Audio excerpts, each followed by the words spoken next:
వి gold trusted gold buyers తాకట్టులో ఉన్న బంగారాన్ని విడిపించి ఈ రోజు ఉన్న మార్కెట్ ధరకే కొనబడును. మరిన్ని వివరాలకు సంప్రదించండి 77107720. నిన్న పులివెందుల జెడ్పీటీసీ ఎన్నికల సందర్భంగా ఎవరి మీద అయితే దాడి జరిగిందో ఎమ్మెల్సీ రమేష్ యాదవ్ ఇప్పుడు గవర్నర్ దగ్గరికి చేరుకున్నారు. గవర్నర్ని కలిశారు. ఇప్పుడు ఆ వైసీపీ నేతలందరూ కూడా.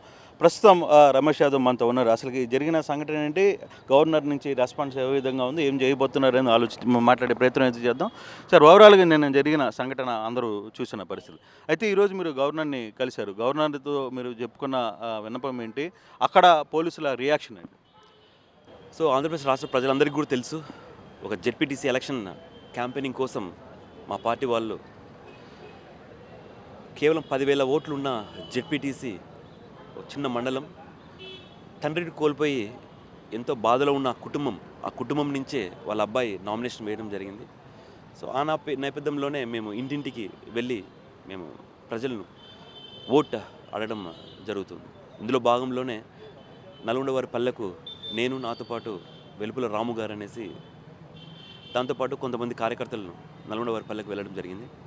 అక్కడ మా వైఎస్ఆర్సీపీ పార్టీకి సంబంధించిన నాయకులు కలిసి మేము రిటర్న్ వస్తుండగా ఒక్కసారిగా, అంటే సినిమాలో చూపించే మాదిరి ఒక్కసారిగా సుమారు ఒక 100 మంది మా మీద పడి అటాక్ చేసి రాళ్లతో కొట్టి ఒక్కసారిగా పెట్రోల్ను కూడా మా బండిపైన పోసి మా మీద దాడి చేయడం జరిగింది. అంటే రాష్ట్రంలో ఏం జరుగుతుందో కూడా అర్థమవుతలేదు. ఎందుకంటే ఒక ఎమ్మెల్సీగా ఉండి నేను క్యాంపెయినింగ్కి వెళ్ళి వస్తున్న నాకే రక్షణ లేకపోతే సామాన్య ప్రజలకు వీళ్ళు ఏం రక్షణ ఇస్తున్నారనేసి నాకు చాలా క్వశ్చన్ మార్క్గా ఉంది. అంటే బేసిక్గా వీళ్ళు ఏ ఇంటికి వెళ్ళినా కూడా ఓటు అర్హత కూడా లేదు. ఎందుకంటే ప్రభుత్వం వచ్చి 13 నెలలు అయింది సుమారుగా. సూపర్ 6 ఏమైంది, సూపర్ 7 ఏమైంది కూడా ఏం తెలియదు, ఎవరికి తెలియదు. ఈరోజు ఏ ఇంటి దగ్గర పోయినా వాళ్ళు కొట్టే పరిస్థితుంది. నువ్వు ఆ రోజు ఎలక్షన్ రోజు ఇది ఇస్తాను, అది ఇస్తాను, బాండ్ రాసిచ్చావు, అగ్రిమెంట్ రాసిచ్చావు అని చెప్పి, కానీ ఏమి ఇంటి దగ్గర రాకపోయేసరికి వాళ్ళని కొట్టే పరిస్థితి వచ్చింది. ఈరోజు అదే మేము వెళ్తే 2019 నుంచి 2024 వరకు మా జగన్మోహన్ రెడ్డి గారు చెప్పిన వాగ్దానం 100కు 110% చేసి, ఈరోజు మేము వెళ్తే మేమందరం మీకే ఓటేస్తాం, కానీ ఏం జరిగిందో తెలియదు. ఈవీఎం స్కామ్లు కావచ్చు, ఏదైనా అయి ఉండొచ్చు.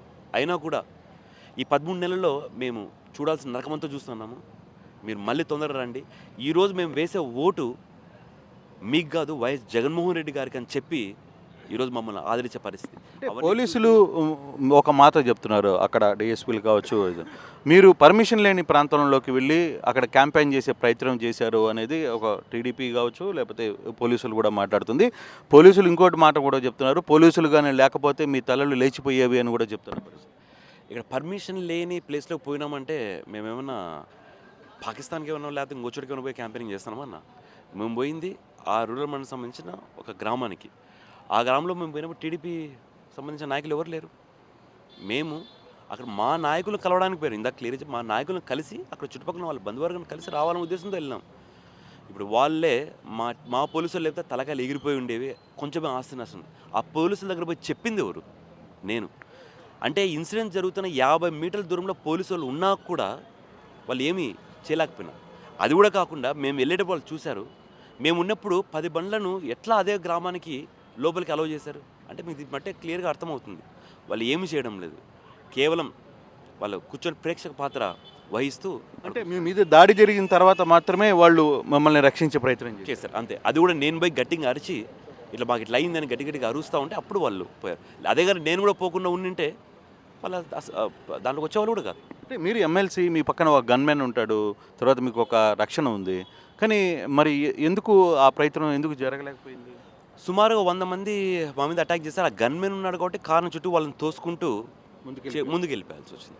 అంటే పోలీసులు ఇప్పటికైనా మీరు ఇచ్చిన కంప్లైంట్ తీసుకున్నారా? కేసులు ఏమైనా కట్టారా? ఎక్కడ కేసులు, రివర్స్ కేసులు మా మీద కట్టారు. సుమారు 27 మంది మీద ఈరోజు 307 కేసులు ఫైల్ చేయడం జరిగింది. అదే కాకుండా నా పక్కన ఉన్న రాము గారి పైన ఎస్ఎస్టీ కేసు కూడా. కానీ అక్కడ వాస్తవంగా ఒక ఎస్సీ లేరు, ఒక ఎస్టీ లేరు, ఎవరూ లేరు. అక్కడ మేము పోయింది ఒక రెడ్డి కమ్యూనిటీ సంబంధించిన ఏరియా అది అక్కడ. సో ఇట్లా కూడా వాళ్ళు క్రియేట్ చేసుకుని కేసులు ఫైల్ చేయడం జరుగుతుంది. గవర్నర్ కలిశారు, గవర్నర్ మీకు ఏమైనా హామీ ఇచ్చారు? సానుకూలంగా స్పందించారు. ఖచ్చితంగా దీని గురించి నేను ఎంక్వైరీ చేసి తగిన చర్య తీసుకున్నారని చెప్పాను. సో ఇది ఎవరైతే నిన్న దాడికి గురైన తర్వాత వాళ్ళు నేరుగా గవర్నర్ దగ్గరికి వచ్చిన ప్రయత్నం అయితే చేశారు. తద్వారా గవర్నర్ని కలిసే ప్రయత్నం కూడా జరిగింది. అయితే పోలీసులు తిరిగి మా మీదనే కేసు పెట్టడం చాలా బాధాకరంగా ఉంది అనేది చాలా క్లియర్గా ఎమ్మెల్సీ చెప్తున్న పరిస్థితి. ఆ రోజు పోలీసుల దగ్గరకు కూడా తానే వెళ్ళి నేరుగా పోలీసులకి మా మీద దాడి జరిగింది, పలానా దగ్గర దాడి జరిగిందని చెప్తేనే పోలీసులు నేరుగా అక్కడికి వచ్చి అక్కడ కొంత హడావిడిని పక్కకు తెప్పే ప్రయత్నం చేశారనేది ఎమ్మెల్సీ చెప్తున్న వాదన. ఏదైనా గవర్నర్ అయితే తగిన న్యాయం చేస్తానని చెప్పారు. లెటెస్ట్ వెయిట్ చూడాల్సిన పరిస్థితి అయితే ఉంది అనేది చాలా క్లియర్గా ఎమ్మెల్సీకి చెప్తున్న పరిస్థితి. ఓటు స్టూడియో తెలుగులో న్యూస్ కి ఫాస్టెస్ట్ యాప్ ఇప్పుడు టోటలీ న్యూ అవతార్లో జస్ట్ 5 సెకండ్స్ లో కంప్లీట్ న్యూస్, సోషల్ మీడియాలో ట్రెండ్స్ కి one stop solution, live TV app, voice search option తో ఇప్పుడే డౌన్లోడ్ చేయండి లేదా అప్డేట్ అయిపోండి. యాప్ లింక్ డిస్క్రిప్షన్ లో ఉంది.